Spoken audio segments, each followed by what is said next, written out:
হাজারো আউলিয়ায়ে কেরামের পদধূলিতে ধন্য আমাদের এই সিলেট জনপদ। আর এ জনপদের অধীন দক্ষিণ সুরমা উপজেলার একটি ঐতিহ্যবাহী ইউনিয়ন হল শিলাম। এই ইউনিয়নের প্রাণকেন্দ্রে অবস্থিত শিলাম টিকরপাড়া, টিলাপাড়া ও মাঝপাড়ার পঞ্চায়েত। এ পঞ্চায়েতের তরুণ, যুবক আর মুরব্বিয়ানগণের সম্মিলনে ধর্মীয়, সামাজিক ক্ষেত্রে অংশগ্রহণ এক প্রাচীনতম ঐতিহ্যেরই অংশ।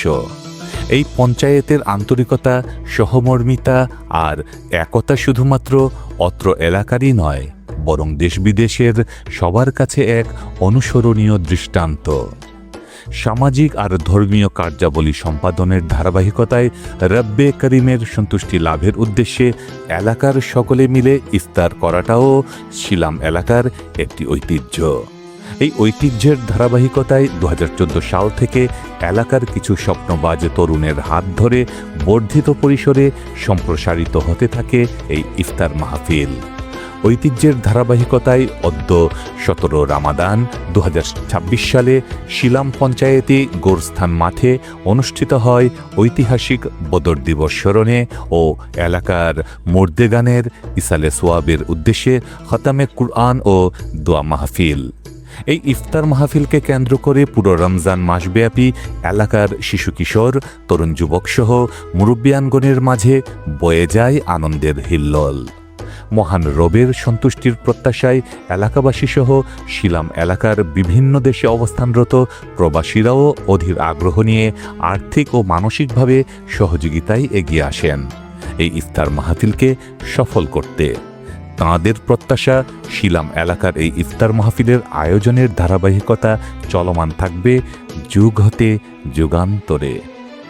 ঐতিহাসিক বদর দিবস থেকে পাওয়া ইমানের শক্তি, আল্লাহর ওপর অটল বিশ্বাস এবং সুশৃঙ্খল ঐক্যের শিক্ষায় বলিয়ান হয়ে শিলাম এলাকাবাসীর উদ্যোগে 17 রামাদান বাদ জুহর হতে এলাকার মুর্দেগানের ইসালে সোয়াবের উদ্দেশ্যে খতামে কুরআন এবং বাদ আসর হতে আলোচনা সভা ও মিলাদ মাহফিল অনুষ্ঠিত হয়। পাশাপাশি এলাকার সকল নারী ও শিশুদের জন্য বাড়ি বাড়ি পৌঁছে দেওয়া হয় ইফতার।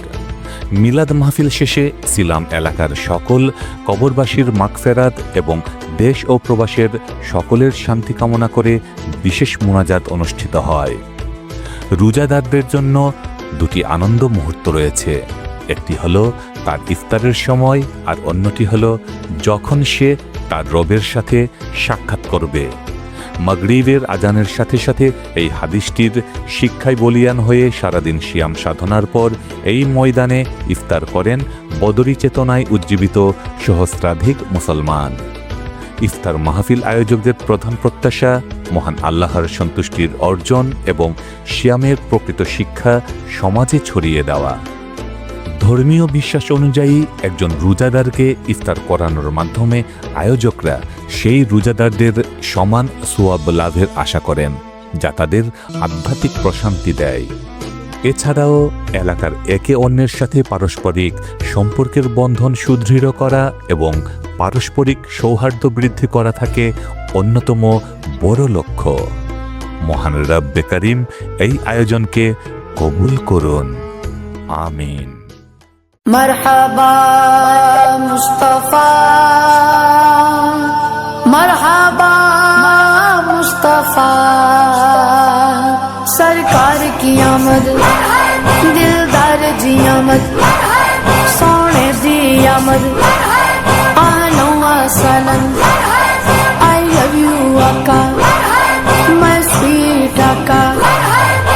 मरहबा या मुस्तफा, मरहबा या मुस्तफा, मरहबा या मुस्तफा, मरहबा या मुस्तफा।